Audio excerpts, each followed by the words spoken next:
Good evening, everyone. Welcome to another episode. This one, episode 201. We're kicking off the year, even though January's well and truly up and firing, but we're kicking off the year after a little break. This one, episode 201. So exciting. We got to show 200, where we got to interview Rusty from Electric Mary in their final ever gig after 20 years. That one was at the Croxton, supported by Willie J and the 6v6s. So it was great to have Willie on for a chat as well. Plenty of things happening out there in the universe of music right now. Tough time we've had with all these bushfires in around Victoria. So we may even touch on that with Sam tonight and see the thoughts in amongst that tough area out Bendigo way as well. So there's plenty of things that happened there, but some great things that are coming out of Bendigo music at the moment. So we're just going to touch on a few gigs that are coming up. So this Friday, Willie J and the 6v6s, this one will sell out pretty quickly at Shock Kickers. So try and get along to that one. Probably gig of the year at the moment is the Hot Topic band Private Function. This one's sold out at the Tote with Aardvark and Elvis second and Fly. So try and get along to that one if you can try and get on a ticket. So Chixel's your best spot, or get in the front bar at the Tote and hopefully someone could sneak you in because it's going to be a killer, that's for sure. Saturday Arvo, you must get to this one. Kim Salmon is doing a solo gig. This one's at the Gem. It's an early one, 4 to 4:45 and 5 to 5:45, 2 sets, which is awesome from Kim on the 17th. And then try and get down to this one as well at Nevermind Bar with for Earth Cadet, which will be great, supporting Bleeding Live and the Frud. So get along to that one if you can. Another option for Saturday night is the return of the Luke Sinclair set after a couple of years in hiatus with Matt Dixon, Zane Ling, Liam O'Leary and Luke Richardson, and the magic of Luke Sinclair. So one of the albums of the year for me 4 or 5 years ago. So try and get along to that one at the Union. Always a great gig there. And then Sunday, I got a couple of specials for you over at Thornbury Bowls Club. TV Repairman are playing with the Unknowns and the States. That'll go okay too, just at 4 o'clock. So a nice little early Sunday Arvo sesh.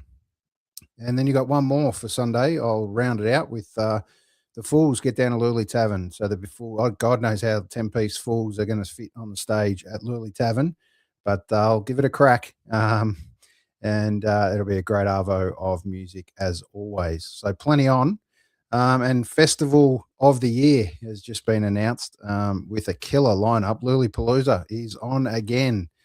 This one is going to be a ripper. And it happens to be the last ever for now, but who knows? The last ever, possibly. It's a big talking point at the moment for Private Function. They will play and headline the last ever gig for them. It's going to be at 21st of March at, as I said, Lollapalooza with Grace Cummings, who gets to play a second time. I think the only artist to play 2 festivals for Lollapalooza, with Big Noto, Wilson, Benjamin Stewart, Georgian Knight, Frenzy. He's coming back, which is great. Grim Rhythm. The Vovos, the Gnomes, which have just put out an album, they're flying. The Smith and Western Jury and the Deadnecks. So get along to that one. Tickets are on sale. It will sell out because it's become a super popular event, this one, Lollapalooza. So, all right, well, tonight it is all about Earth Cadet. Great name. Really intrigued about the name. We always hear of Space Cadet and who's a Space Cadet. But Earth Cadet, that's the name of the hour for tonight. So Sam Edmonds is going to join me shortly. But I thought just before we bring him up, I thought we'd give a bit of a feel for what the band's like and a little taste. And this one we'll play a fair bit of, not all of it, but we'll leave you hanging a little bit. This one's called Cover Charge.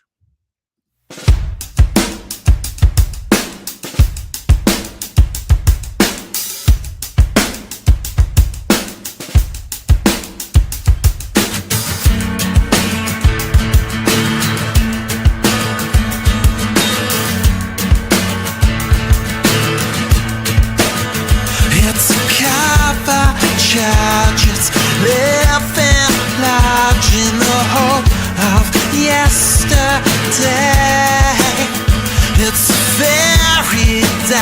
on the eastern side of another frozen lake. Crowded basement always made it back today. Menthol halfwits, she could smell it in the fray. Hey, hey, it's a copper charge, it's living large in the hope of yesterday. It's a fairy dive on the eastern side of another frozen lake. Swear I counted Polly out, but she never stays. First it happened, then it vanished to Saturday. It's a copper charge, it's living large in the hope of yesterday. It's a fairy tale on the eastern side of another frozen lake. It's a broken speak, body beat, place that came to play. It was different, she was lifted up in and out of time and space. There you go, cover charge. Is there anything better than live music? Honestly, you can always hear it, but seeing it and feeling it, a whole two different levels. So let's bring up Sam Edmonds and have a chat about the great Earth Cadet. Thanks for joining me, Sam. Thanks so much for having me. This It's is so it's a exciting. really exciting night, mate, to chat about music. Debut albums are always great. You guys have been gigging for a while and put some music out, but this one as a complete album package is exciting.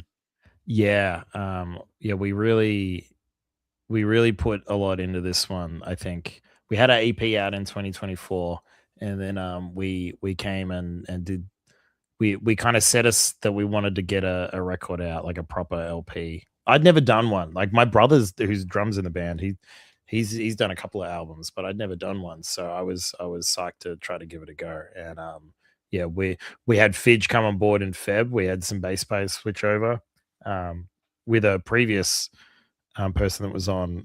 Elliot went to Relays, who you guys had a chat to last year, and we got Fidge on board, and yeah, we didn't really look back. Yeah, Great. You'll see a couple of in amongst different band members that'll in amongst this one in some clips that we'll play tonight, I'm sure. So because we go back a little bit in the history of Earth Cadet with a couple of clips. yeah. Oh, that's exciting. It's good to go down. Like I feel like I'm always kind of like looking ahead. Cover Charge was interesting when I was putting that video clip together out of just the footage we had from this year. It was so interesting to go back and look at. There's a lot of different hairstyles over the year. I'll say that much. Yeah, hairstyles, hair color, a bit of flavor, a bit of change up, which is always good, as you'd expect from a lead singer frontman. Yeah. No moss gathers on a rolling stone, someone said. Yes, absolutely. Keep them guessing, they say. But you can always, it's hard to cut a clip together because if you've got a different look every time, it has a different look. But that is a good point, though. It's great to see so many different venues, so much music, so much energy. Mate, tell us a bit about just performing live and being out there. I know as a punter, the ability for you guys to take us into another place and forget about all the shit that's going on in the world and life. Mate, firstly, on behalf of all those punters, I'd love to thank you for doing what you do, largely for no money. But tell us a little bit about performing on stage and that energy that a live crowd can create. It's something else. Like it is hard to quantify. I'd been used to playing a lot of gigs to not many people, and so this year was the first year where we consistently started playing to like crowds every so often, and that's a really special experience. I think what one like a look back moment, we played the Toad upstairs in Feb last year, and there was like no one there, and we had the best time, and I bled all over my guitar, and Yep. it was like it was rock and roll, and it was so much fun because the Toad was such a bucket list venue to play. And then we came back and we headlined with Sharpener and Racquetball in November. Yep. And it was packed. And I was like, it's just crazy to like, it was still like, it was more fun because there were people there and there was energy and like, you know, our peers from different bands and punters that had seen us play throughout the year that had come back to see us on a Sunday night at the Toad. And it was like, yeah, it was really, really special. And the more that we get to play those gigs, I guess I'm trying not to have the special go away. Like I'm trying to savor it as much as possible while we're at this kind of level to just kind of soak up that and savor that as much as possible. And just, yeah, I love playing with these two guys like on the stage. And I think that's probably where it starts. And then I think that energy comes into the crowd and they know that we have a good time playing together. Sometimes you've probably seen it, Aaron, where you see a band and you're like, I don't know if they like each other. Like, and you can kind of get that vibe off the stage. I don't think anybody comes away from an Earth Cadet show going, yeah, I don't think they're into each other because they're like, you know, Fidge and I collide on stage constantly because we're trying to one up each other on how high we can jump into each other during a breakdown. Or it's a lot of fun. Perfect. It's always great to see some madness in amongst some of the gigs, but and some energy in the crowd is a special one. But Exit Wounds, it's an exciting name with a story, obviously, and a backstory. This whole album has been a journey, let's say. You know, heartbreak, betrayal, killer riffs. When all that collides, mate, it's a pretty world. Tell me a bit about the journey putting together this album firstly. Yeah, so I set aside I wanted to do an album and I've been writing and I didn't think there was a thematic link until I got into it. And I had a business up here in Bendigo on Jarrah country called Bendigo Records, and it was not doing well, and a lot of it not doing well was due to like a person who I was running it with had stolen some money and run up a bunch of debts, and it was like somebody I'd known for quite a long period of time. And I was writing a lot of songs, and so much of it was obviously from that kind of like that flux of like, you know, I thought I was getting shot at a lot, and these songs were coming out the other end. And so I thought Exit Wounds was just the line is in Ladder, which is the second track on the album. Her jeans wear ladders like Exit Wounds, and that like just I felt that the whole time doing the album, all these songs, and I really wanted to kind of draw a line under this moment and under this time to be like, that's it, these songs represent this very dark and rough time, and now it's documented and now I can kind of move on, because by the time I'm playing them now, I like, you know, I recognize them and what they are for what they were at the time and the purpose that they played.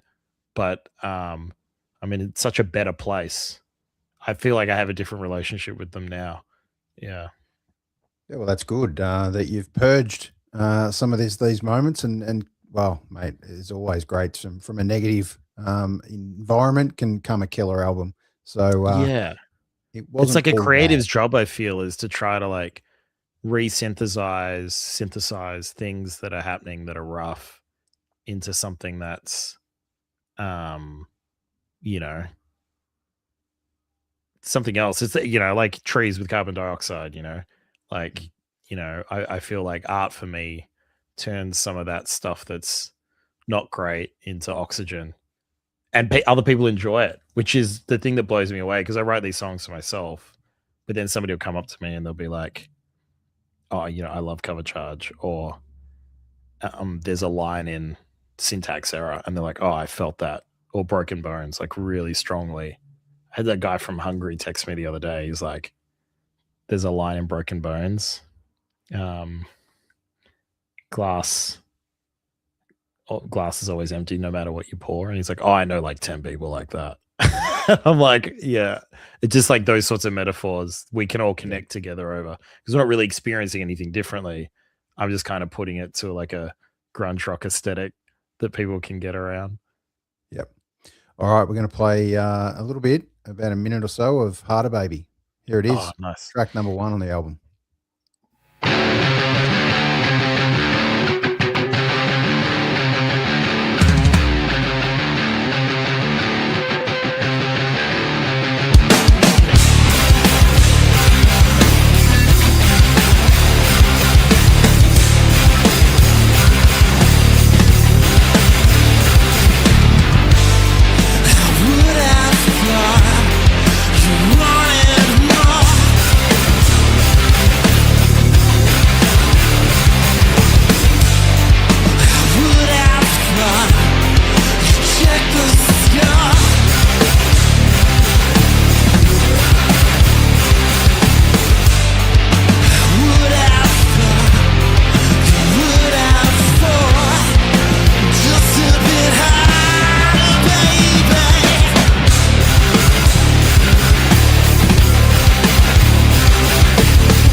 Solid start, mate. Solid start. That's a killer opener.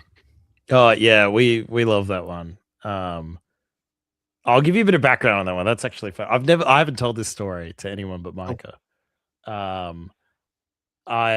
We were trying to find a bass player, and we Elliot had left to go to relays in October 24, and we were trying to find a bass player for a really long period of time. And Mike and I were even playing as a 2-piece, trying to do like a Death from Above thing, or like a Royal Blood type thing, or King of the North if we want an Australian ref. And we had a bass player we thought lined up, or like a few actually, and it was just getting so difficult. And it was me and my ego going like, I thought people would want this. I thought people would want to be in a band with momentum. I didn't think it would be this hard. Like, I was writing out, music for everybody and sending it to people. And I was like, I didn't think it would be this difficult to try to find somebody. And so I just like, bleh. And then the song came out in a rehearsal, and then it was done in 10 minutes or something. And then the lyrics were done not long after that. But yeah, and it just like, it went off. Especially once Fidge joined, it hit a new level. Yeah, that's definitely a live favorite. We saved that for late in the set. Sometimes we do this Joker and the Thief intro. If we're at like an RSL style thing, or like a pub where there's like a few people that haven't heard us, we do this big fake out, and people get very upset for a half a second before, when they realize that we're not about to play Wolfmother. And then we play Harder Baby, and they're like, oh no, that actually slaps. No, we're in. Which I think is a big tick. Definitely. Nothing like teasing the audience too, mate. That always comes in well for the musos. But yeah, it's great. What a way to kick off an album.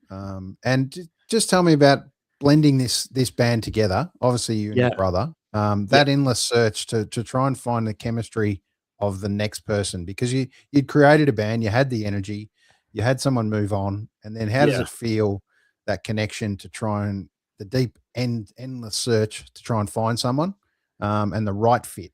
Tell us a bit about that journey.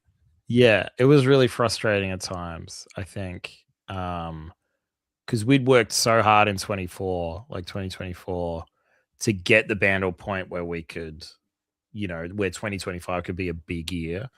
And, because we're relatively new in the scene, and, it's an uphill battle because we're a band from Jara, and we're trying to make it in Nam, because that's where the industry is, and that's where the scene is. That's where all our favorite bands are playing.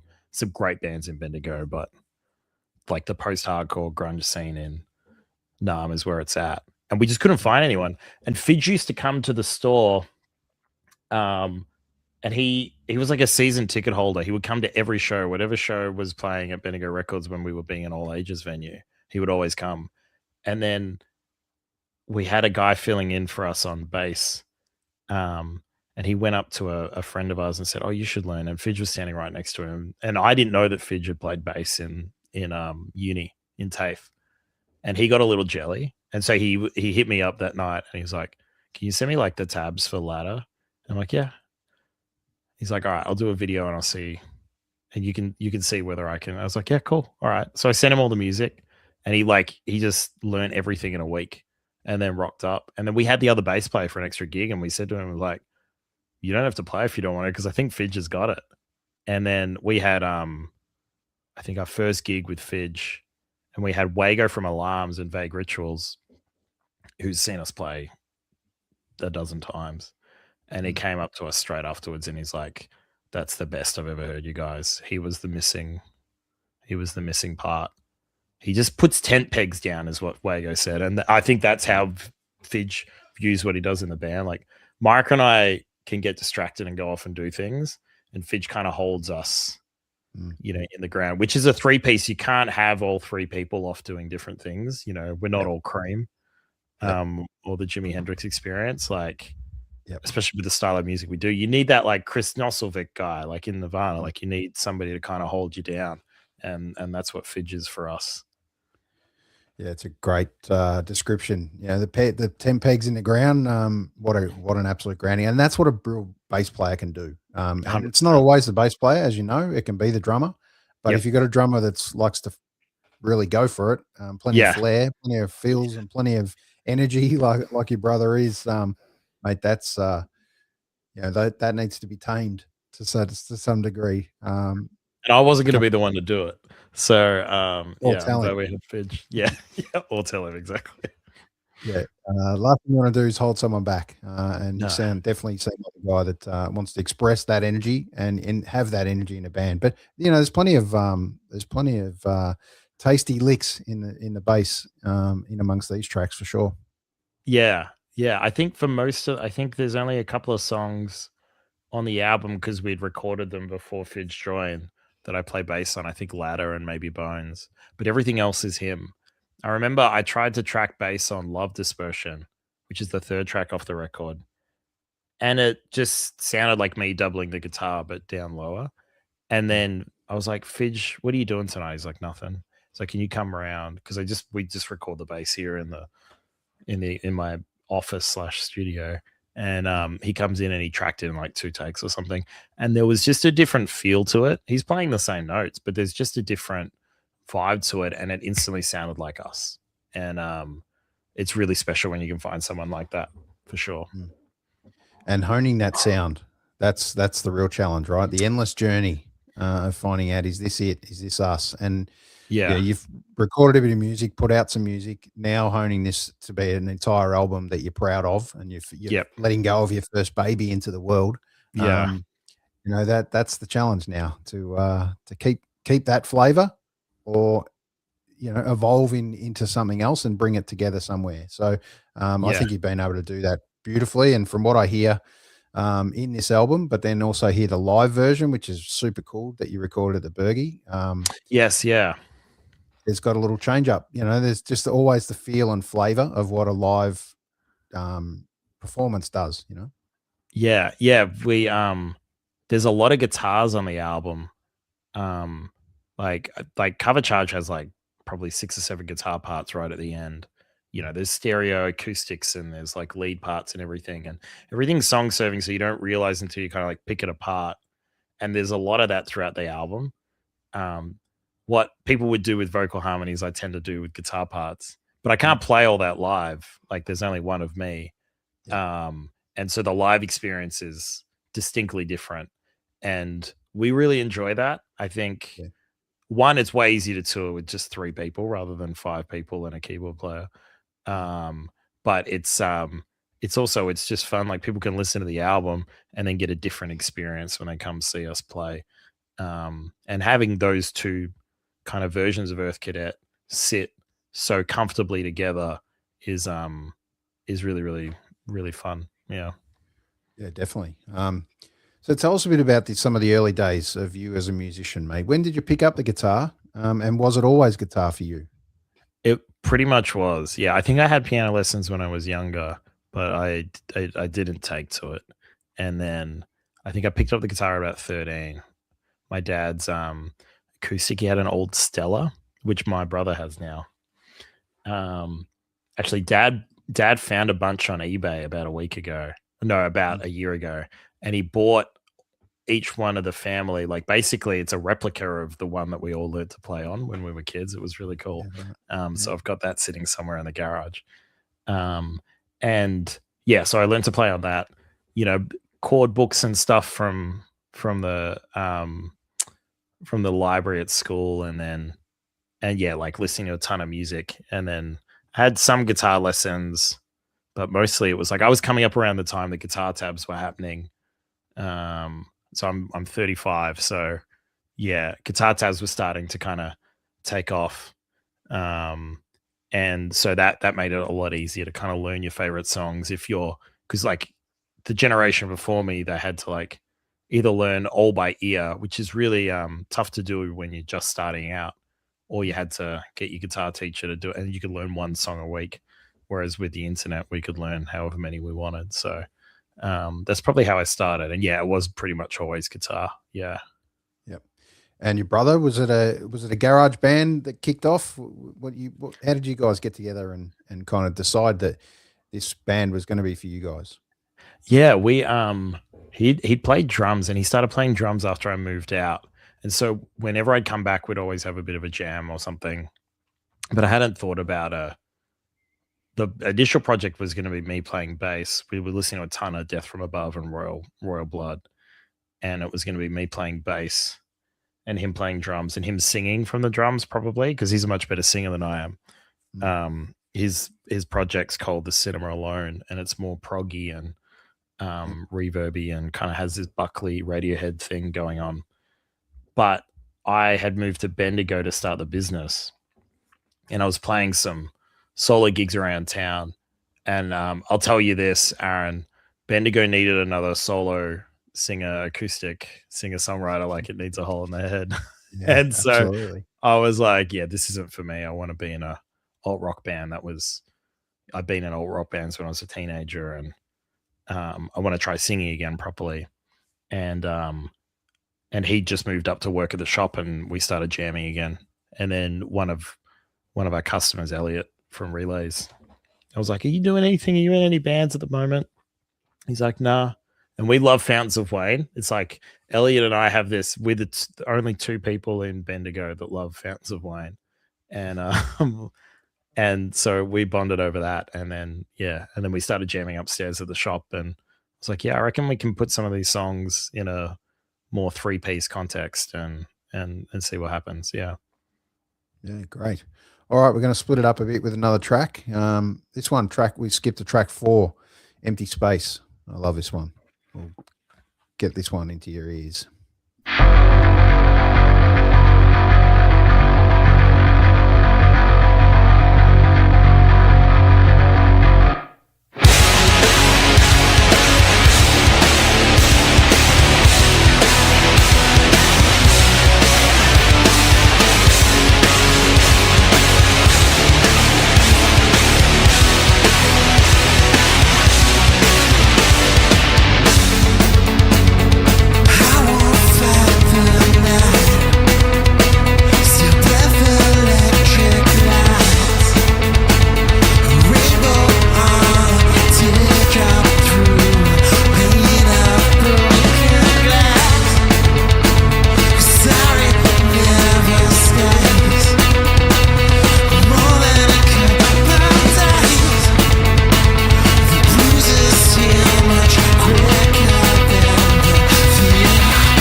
Yeah, we're going to leave you hanging on a few of these songs to get you out there chasing this journey that is Earth Cadet. It's a great name, mate. Tell us a bit about it. Obviously, it was in my head, and I keep twisting it with Space Cadet. I've always caught a few people that just absolute lose their mind that become Space Cadets. So tell us a bit about Earth Cadet for you.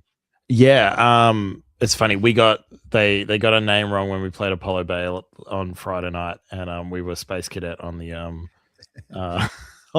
which isn't the worst we've had. We had House Cadet, at Oh yeah. Bad Decisions Bar once. That was really funny. But yeah, no, I think I used up all my good band name capital on that name. I've had some terrible band names, Aaron. I think my first band was called Aeroplanes, Omelets, and Orange Juice. So that's the sort of quality that preceded that. I feel like I've gone through a lot of rubbish to get to that name. It started off as an electronic project, and like I was making beats, and it just seemed like a kind of like space is all the rage with beat makers. But Space Cadet's very obvious. There's probably 20 bands called that. Yeah. Pun names are all the rage, like Chet Faker and that sort of thing. And I was like, oh, Earth Cadet's good. Partly because as well, like, I think I was also a little bit upset about everybody's focus on space when there's so many problems here on Earth. Like, how about we focus on Earth first before we focus on space? So maybe there was a little bit of that as well. But yeah, we were lucky enough to have Moaning Lisa come and play at the shop when their latest record came out.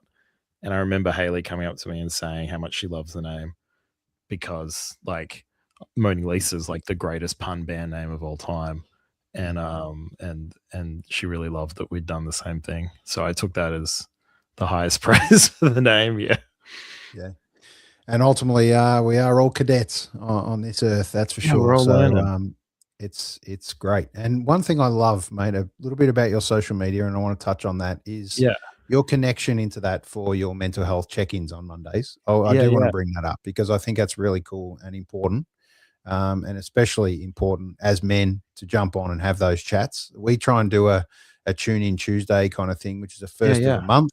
I feel like we've kind of dropped that off a little bit recently in the last few months so that everyone thinks of that mental health Monday because everything just comes together in the term that. So I think you do a great job. Just jumping on, just a few thoughts of what's going on. Really touched me the discussion in relation to the fires and things like that, and just a little feel and a touch out for anyone out there that's kind of struggling and been through this. Obviously, it was pretty close up even with you guys up that way. It got real close, and I was tracking them as they were coming up because we were playing at Apollo Bay, and my wife and daughter were up here. I'm currently watching my daughter on the monitor while I'm talking to you, Aaron, as well. She's dead asleep, which is awesome. But so I was tracking it and calling them at regular intervals and seeing how they were. And it was pretty stressful. I'm of the, like, I remember Black Saturday, and my dad was in Adelaide when Ash Wednesday happened back in the 80s as well. And so it seems an Australian experience, isn't it? Like it's hard to be like untouched by fire at some point in our lives. I distinctly remember landing after I got back from London in 2020, and just the smoke. Like, people had described it to us over the phone when we've been FaceTiming, but you can't experience it till you land. And I remember being really worried. Like, I drove to the city on that Friday morning, and it was clear. And I was like, I distinctly had the thought, I was like, I wonder if this is the last time the city will have clean air for the next, because we didn't know how bad it was going to get. And I like, everybody's feeling those sorts of things. And sometimes it's like, I'm having those conversations in DMs with other people in the scene or other people on Insta and that sort of thing. And it just felt like with Mental Health Mondays, it's like a way that we can all kind of have that conversation in the light of day. And then it does encourage more people to have that conversation. And just when you check in, like, that sort of self-care of like seeing somebody else kind of verbalize things that you're feeling, and then asking for tips as well, or offering tips. And it's in the doom scroll of everything that we're doing now, it's the thing I probably enjoy most every week, is having those conversations every Monday. Or having somebody reach out and like, can you talk about this? Like, have you ever gone through this? And I'm like, I'll talk about it on Monday, because 100%. And a really important part is, we as punters, obviously have idolized musicians for years at any level, to be fair, if you don't play music. But also, the biggest heroes of all are either sports stars, artists, musicians. And we all idolize those, but ultimately they're like every one of us. 100%. They're all going through challenges. Some more challenges than even others. because their persona of on stage and what they do on stage and then get off stage are can be completely different people. So it's really Yeah. important, I think, to crack that door open, especially as musicians, to talk about that more. We all hear about the famous 27 Club and all the things that happened there.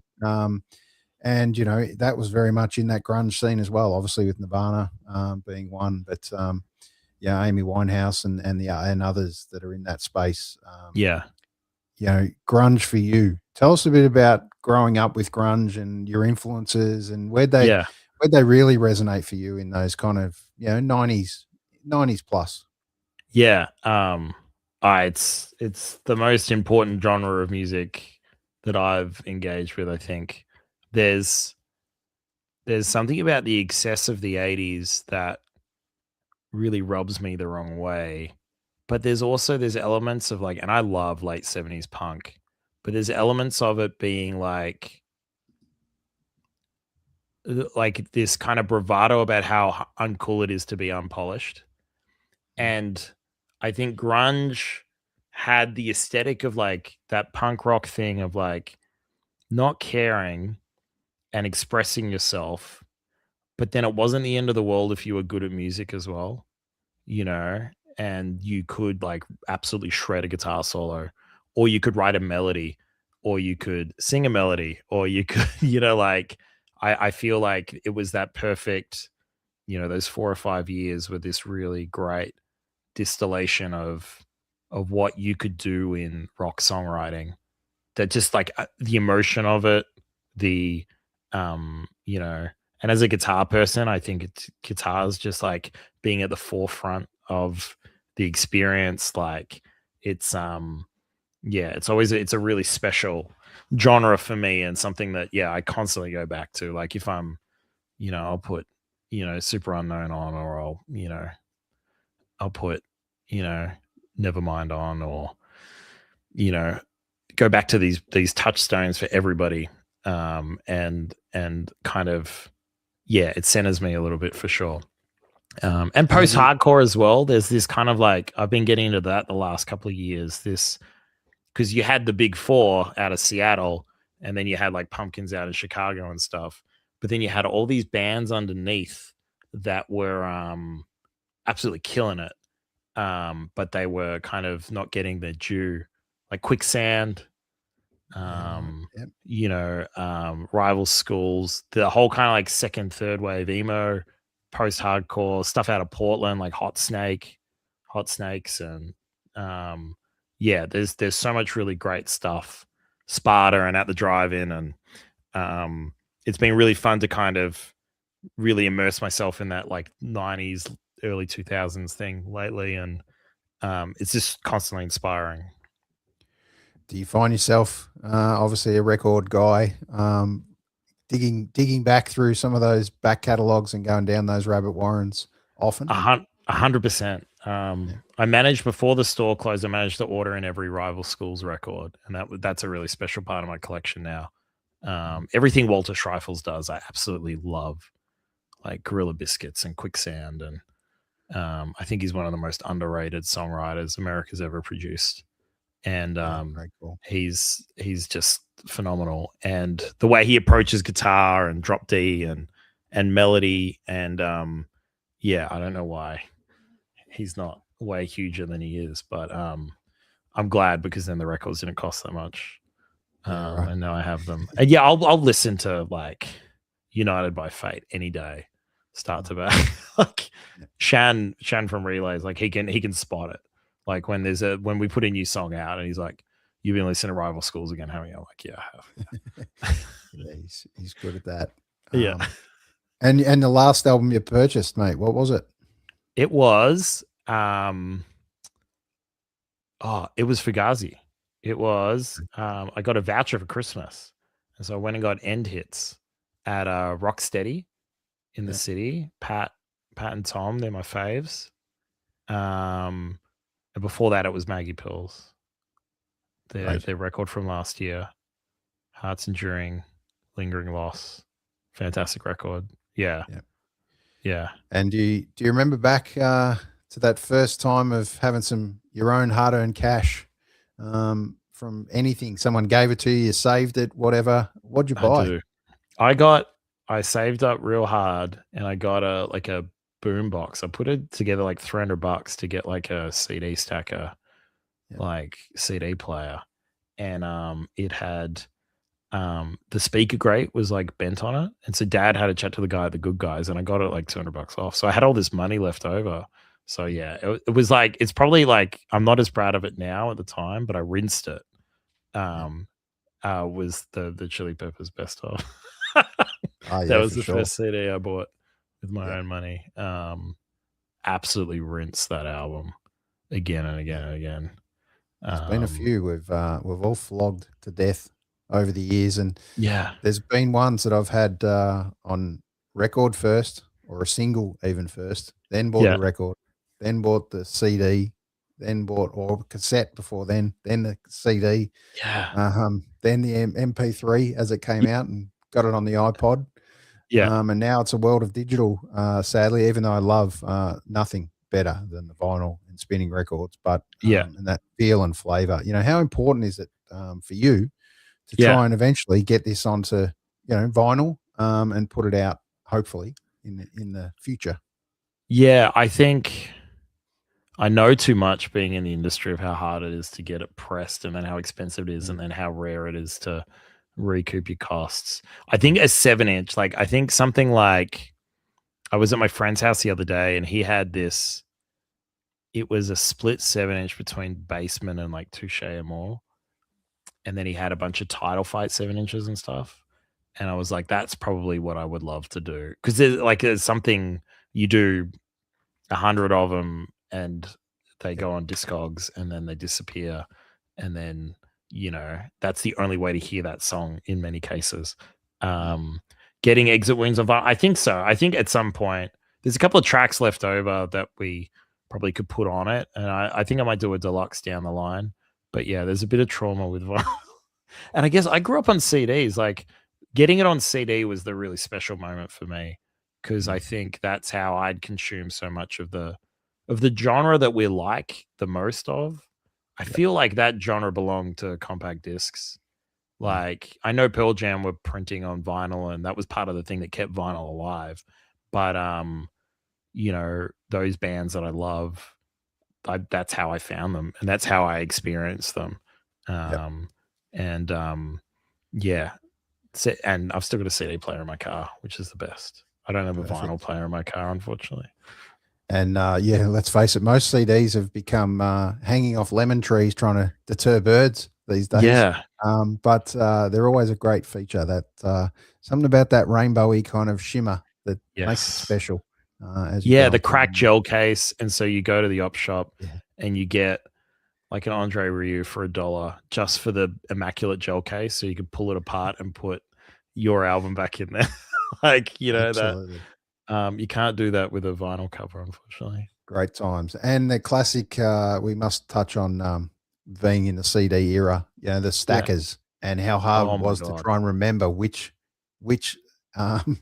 stack or which album, which CD was in which one. And I bought a stereo system that was a 60 vertical stacker thing. 60. And wow. I loved it. Absolutely loved it. And somehow I lent it to a guy and said, mate, use this. And he never even played CDs on it.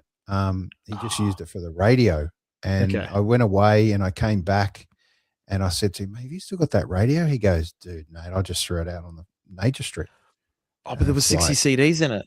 Oh, dude, there was 60 of probably my best, so I've still got all the cases with no CDs.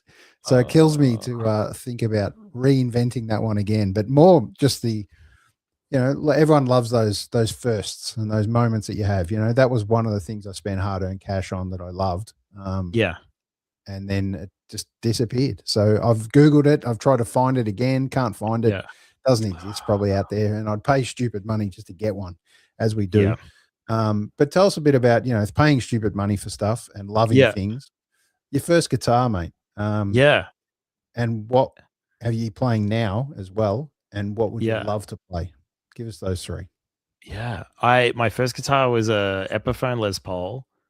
I came up at church playing guitar, because church is one of the few places that you can get a gig every week.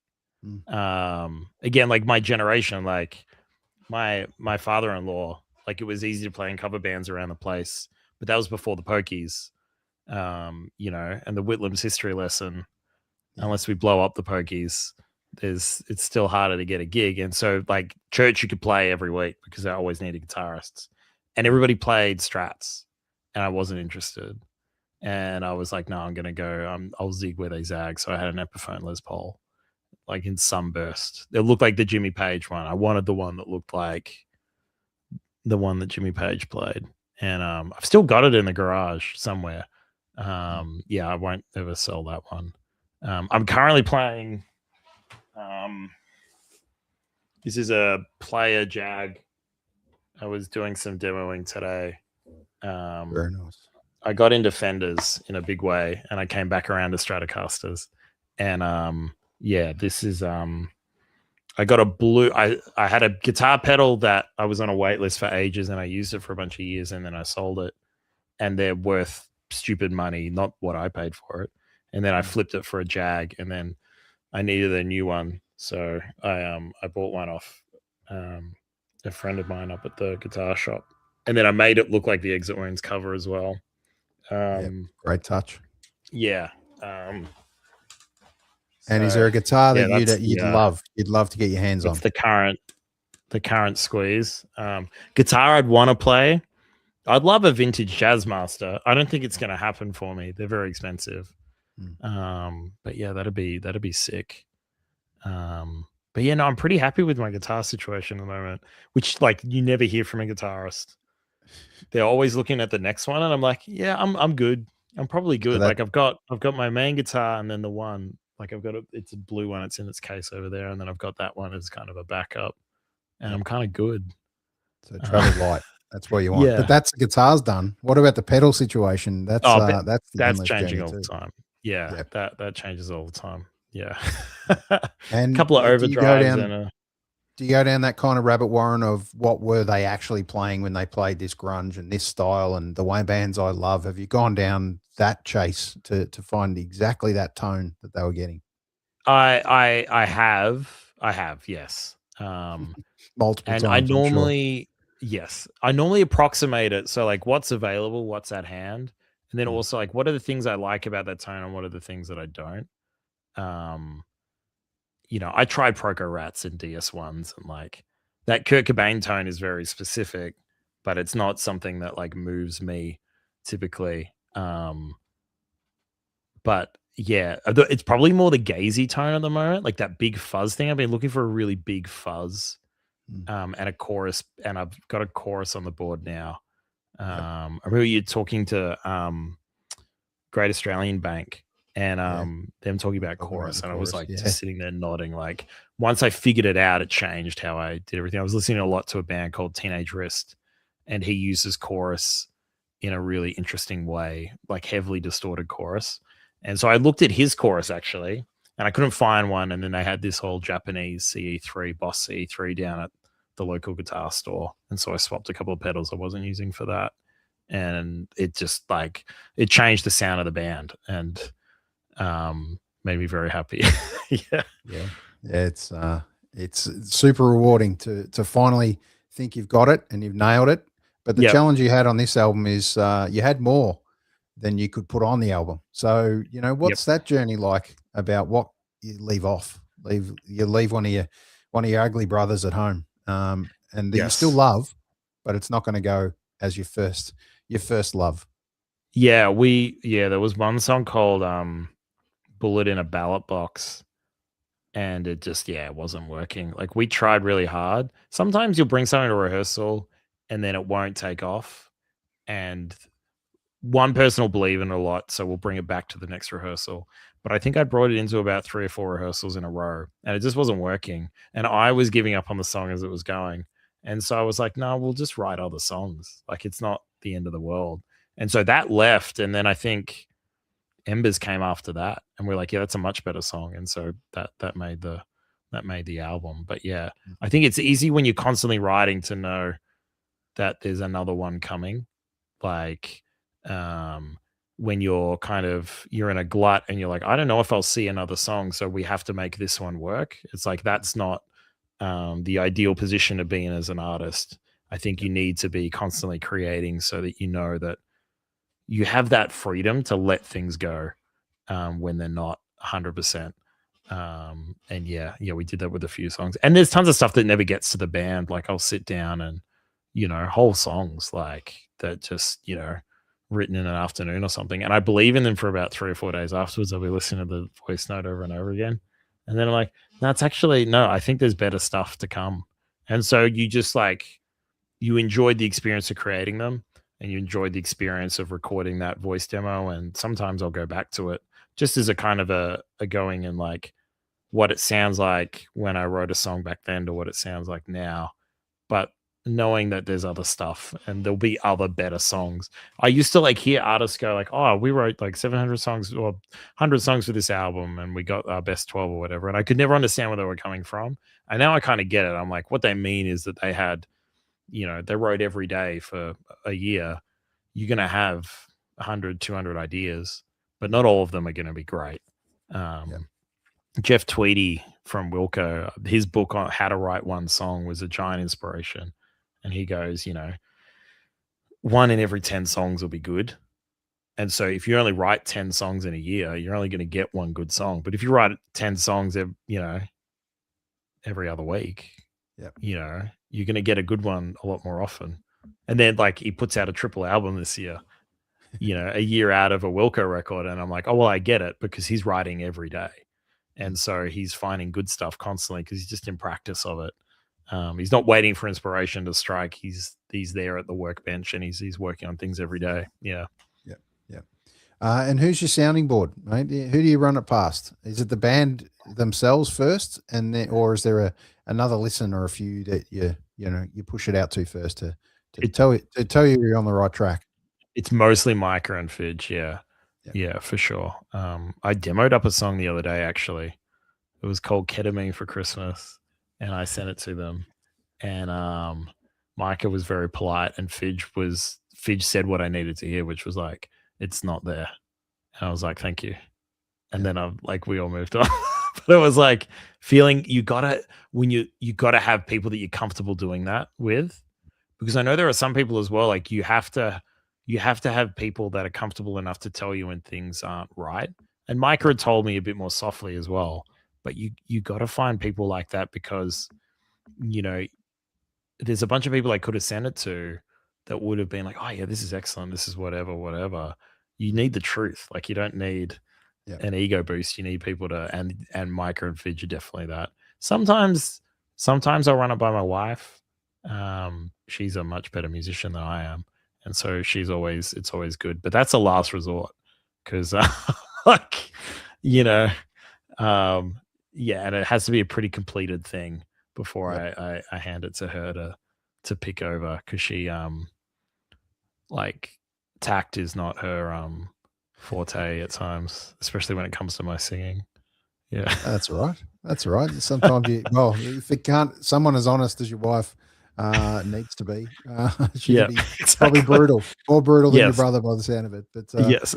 All right, we're going to break it up with track. What do we got? 9 on the album, Embers. Here it is. Nice.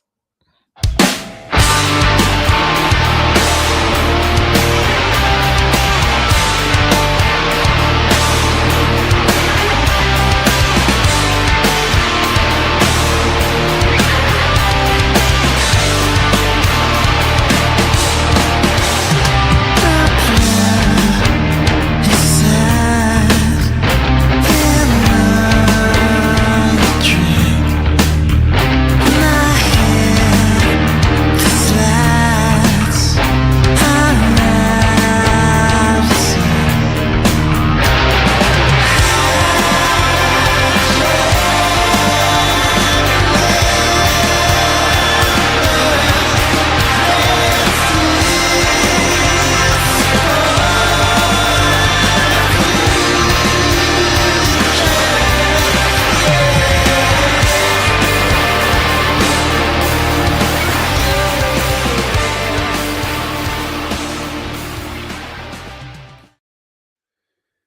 Tell us a bit about that one, mate. Embers. Where did that come in the songwriting process in amongst this album? Yeah, that's the most recent track that made it. Yeah, as is probably evident, I was listening to a lot of Deftones, and I was and then there was a line. I had a friend overseas who was having a really, really hard time working hospo, and I was like, that must be really difficult to be in a strange land and then having to work at a pub where people just suck. And I think I was thinking about things from their point of view. In hindsight, it's extremely autobiographical. But there was a line in it that I came up with first, hospo and like working my blood is ice in all your drinks. That idea of like working really hard for something and then people it just melts away for them. Whereas like it's hard earned for you, but it's gone for them. Which is sometimes like when you're playing in an empty room, you can feel a bit like that sometimes, or when you're like, putting things up on streaming and it doesn't take off or whatever, you can kind of feel like that kind of feeling. And then everything just kind of ran off from there.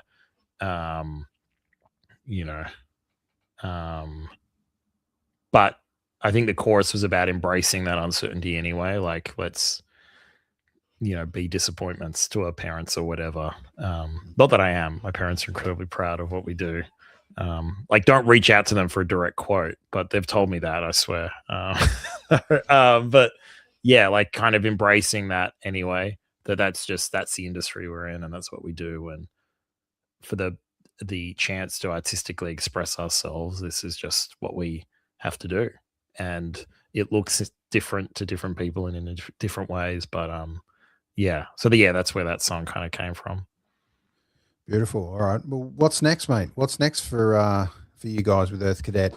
Hit the road, record something else. I know you talked about some more in the tank, but you also touched on the fact that you've been able to record a live version of this at the Bergie. That's a pretty special kind of moment. So you've almost put out 2 albums in that space that are uniquely different, which is cool.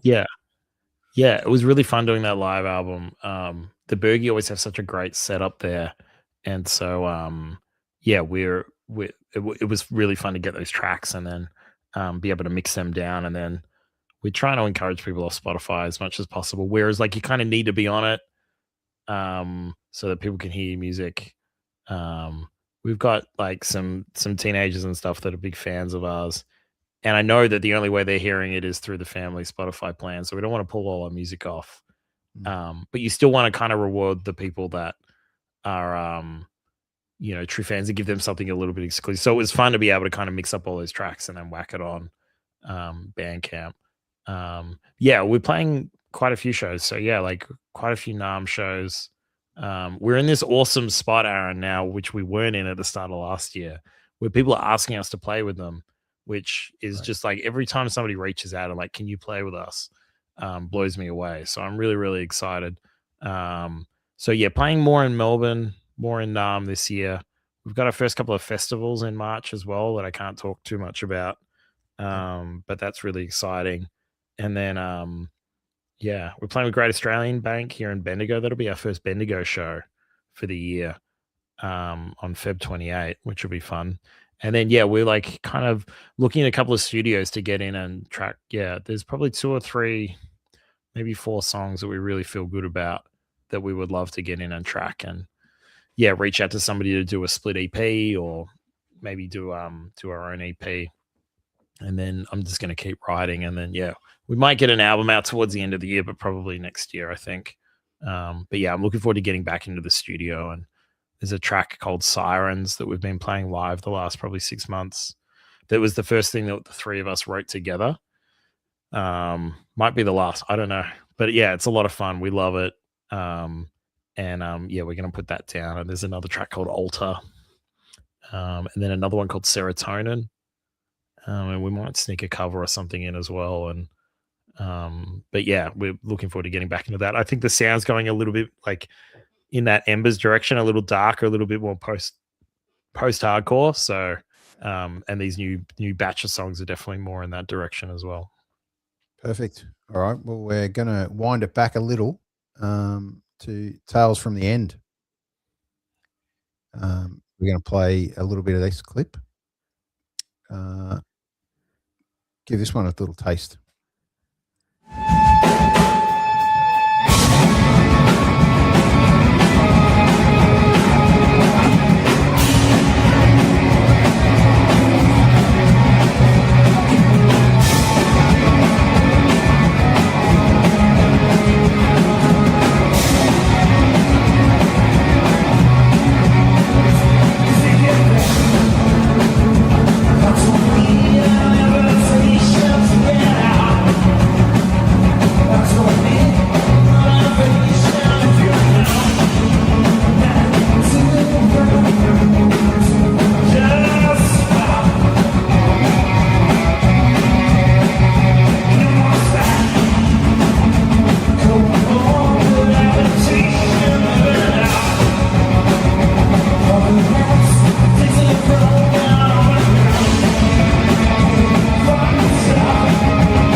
There you go. Track 10. Yeah. There was an acoustic track from ages ago, and then we couldn't figure out the arrangement. We knew it was a good track at its core. It's like the lyrics are about like a complete implosion of a relationship through 3 different stages, and like a romantic one. Because I've been married 12 years. I haven't experienced that, so it was interesting to put myself in that sort of spot of like, what happens if this blew up tomorrow? And it was an acoustic track, and it sucked. And we finally figured out an arrangement. We couldn't really get it together in time for the EP, but we still wanted to call the EP Tales from the End. So it's a real Houses of the Holy situation where the track Tales from the End is on Exit Wounds, but the EP is called Tales from the End. But yeah, that was one of our favorite gigs that I reckon we've ever played. It was a bar open on like a Wednesday night, and we had our mate Louis on sound, and Fidge's best mate Cooper. It was his birthday, so he's like, "I'll have my birthday party at the gig," and so we brought all his friends, and it was so much fun. And we'd played the Battle of the Bands at Stay Gold the night before, and I'd reached out to Hannah, who books there and is just an absolute scene legend. And I was like, have you got any feedback for us? And she was like, yeah, songs are great. Everything's great. You just need a bit more energy on stage. And so I told the boys, and they took it absolutely personal. And so that gig, we were just like possessed, like just jumping around and like headbanging and the rest of it. And it's only gotten worse since. So Making up for it. That's I feel like if I was to pick a moment of like when Earth Cadet became Earth Cadet, I think that bar open gig is definitely up there for sure. And if someone happens to stumble across Exit Wounds, which they will for very much the first time, and what do you hope that they kind of can feel in that album, or they're one of their kind of key takeaways that you'd like to give them? Yeah, wow. It's funny. I've spent so much time thinking about what it means to me. Whenever somebody comes up and tells me they enjoy the record, it blows me away because I'm like, it sounds really like self-serving or like fake humility, but like I definitely was making the album for myself. I wasn't making it for anyone else. So when people really enjoy it, that like is just like so much icing on the cake. What would I want people to get away from it? Like have a I think have a good time in that way that kind of like introspective riff rock does better than anything else, if that makes any sense. Like where you can dig into melody and lyricism, but it's all kind of like you're in this safe cocoon of distorted guitars where everything just seems to be better. And we leaned really hard on the production aesthetic to really try to replicate what it would sound like if this is going to sound very like me putting myself on a pedestal here, but I would love like somebody like pick it up and like have that first, like from Harder Baby or something, like that feeling that somebody had when you put Nevermind on the first time and like Grohl does that drum fill, like where it's just like, oh, this sounds like a band in the room and I'm here with them and we're going through something together. I think, that's probably what I would love people to experience, if they would like to. Otherwise, just play it. Like, play it loud. I don't think you'll have a bad time. Yeah. Well, I'm urging everyone to jump on Bandcamp, and if you can't afford a whole album, that's cool. Just start with a track. Yeah, take one down. You can stream it all for free on there too. So and the good part, I love the idea of being able to gift it to a friend, and surprise them in an inbox, and that's a really cool moment. So wait for one of those Bandcamp Fridays where all the artists get the majority. I think it's all of the cash, isn't it, on those days? It makes such a difference on those days. We had someone buy it the other day, and it was on a not Bandcamp Friday. And I was like, geez, Bandcamp take a bit. But on the Fridays, we do get pretty much all of it. It was no coincidence that the live album came out on Bandcamp Friday. And so when people bought that, we got most of it, which was lovely. Yeah. And there's something about the band that the fans of the band might be surprised to learn from you guys. Is there a little quirky fact about Earth Cadet? What was it going to be called? What was it going to be called? What was the second name? Did you have one? I think Micah and I had originally, like, with our thing, it was like we were thinking Red Glitter Coffin, which is like a lyric from a Buckley, like a Jeff Buckley song. But I think we're going to save that for some future project at some point. But I can't remember. I think maybe we'd thought about maybe a different name, but I think like Earth Cadet just kind of like, it's such a good name. Like it's hard to go past it. Yeah. Unless your research, Aaron, has brought up something that I've forgotten about. But no, I'm not going to surprise you with something extreme. I could have come up with something random and I don't remember that, but that's cool. Yeah. All right, we're going to finish off with a few quick fire kind of questions for you, mate. And then we're going to play a last track to finish us off. But we talked about your first guitar. Obviously, we covered that one off. Give us your favorite riff of all time. It's a big call, I know, but just nail it down to one from anyone. Doesn't have to be yours. Oh, that is so tough. Favorite riff of all time. Oh, I was going to give you a few. I can't pick a Cherub Rock is like, that's something else. Like, the way that it builds and stuff as well. You can hear it in Tales from the End, very like the octaves and things. So yeah, Pumpkin's Cherub Rock. He's such a good riff writer. Yeah. Coach Ice, like Audio Slave. That's such a great riff. Roadie by Full Flower Moon Band. Yep. That's like my go-to like sound check song because it's just like so thick. Yeah. And it just sounds good everywhere. And it's so simple. Like it's just frustratingly simple. Probably most of the Full Flower Moon Band discography is just all killer riffs. They sure are. What a band. Yeah. So many great riffs. Man, I should have thought about that beforehand, Aaron. Sorry. Yeah, no, that's all right. It's not like I prepped you. Is it the Refuge? They're a local band that we played with the other day. They just released a new song called "Call My Aaron," and that riff is, they write bonkers good riffs. That riff's out of control. Yeah. Well, just on Full Flower Moon Band, I can't wait to see them open for Foo Fighters. You're flying over, aren't you? I am, yeah, absolutely. And next week, this next week we're interviewing Spooky Eyes, we're a local Tassie band that's opening. Amazing. The opening for Full Flower Moon Band, who's opening for Foo Fighters. So it's really That's cool, cool. to have a chat to them. They're just about to punch out their first album, which comes out next week, right in time for the tour. So super exciting time for a 3-piece band. Yeah. Spooky Eyes. Get your eyes around those. I will look that up. Yeah, look them up. And they're going to be here gigging next month, which is really cool, in Melbourne. So, all right, we're going to finish with a few more, mate. First drink you have before a gig? First drink.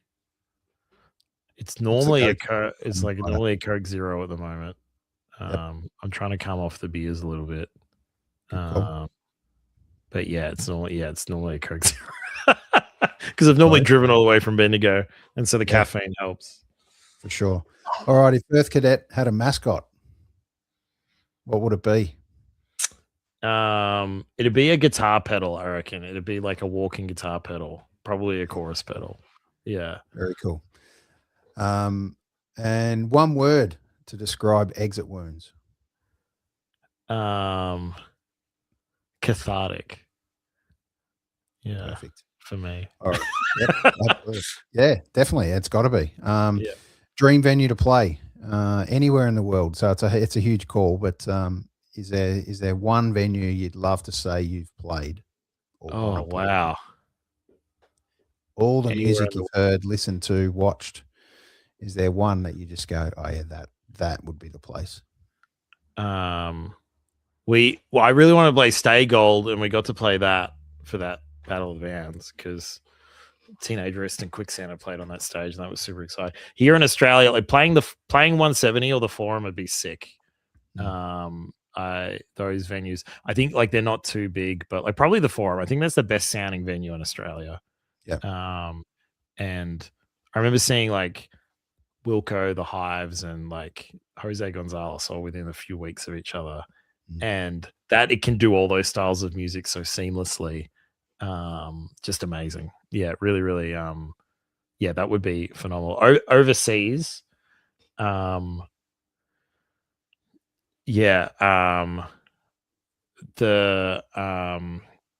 a ballroom in New York, Brooklyn Ballroom would be sick. That'd be a lot of fun.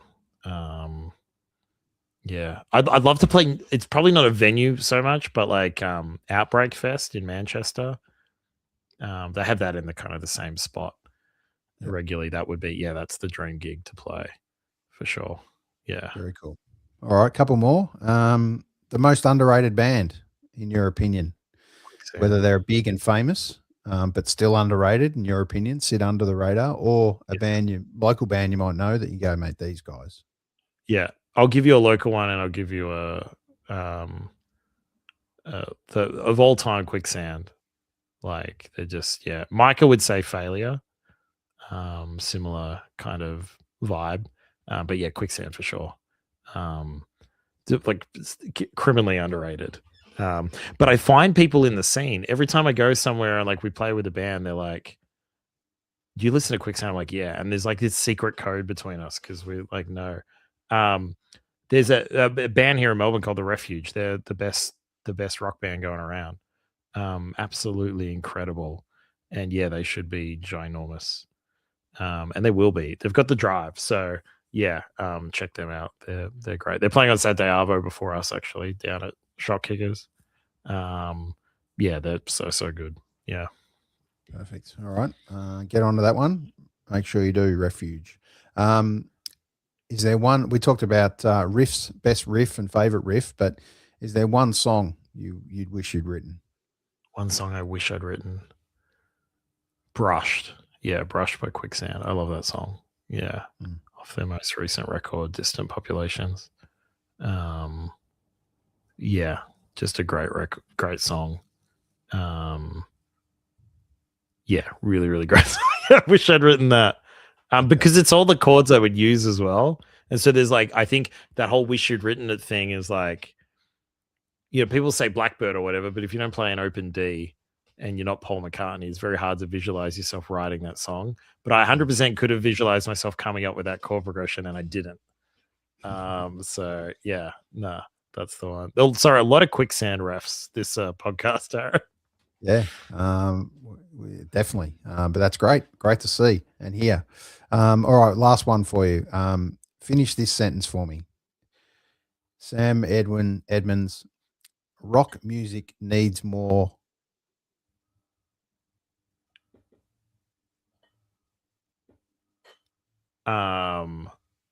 Like humanity. It needs less click track, if that makes any sense. Yeah. I think everything's Well, it's good to have the opposite. Yep. Yeah, everything's very I think things in like they go like this a little bit, and we're really proud that we tracked the whole record for the most part. I think there's a couple of songs to a click, but everything's like the three of us in a room. And there's that push and pull that you only get. And I think a lot of the production aesthetics of like beats and pop music has started to bleed into the rock space, and so everybody's coming in and tracking everything separately. But you can't recreate what happens when there's three people in a room playing with each other. And so yeah, rock music needs a bit more of that again. And I love the new metal stuff as much as anybody else, but it starts to sound very similar. You got the same kick and snare samples, and they're always in time, and everybody's genting the same way. I think rock music could use a bit more humanity. Very cool. All right. Mate, thanks for joining me. We could talk for a hell of a lot longer, but I'm also wary that your young baby just needs to be chilled for a little while. Make sure there's no action.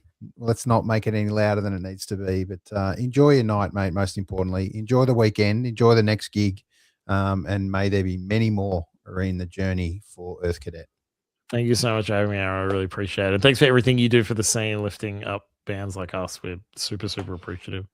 So thank you. Cheers, mate. All right, we're going to finish with a little clip called Parasocialite. Check this one out. This is live from the Dissent Cafe a little while ago, but here it is. We're going to play a bit of this. Thanks for joining me, Sam. I really appreciate it. Thank you.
Socialite, always been keeping me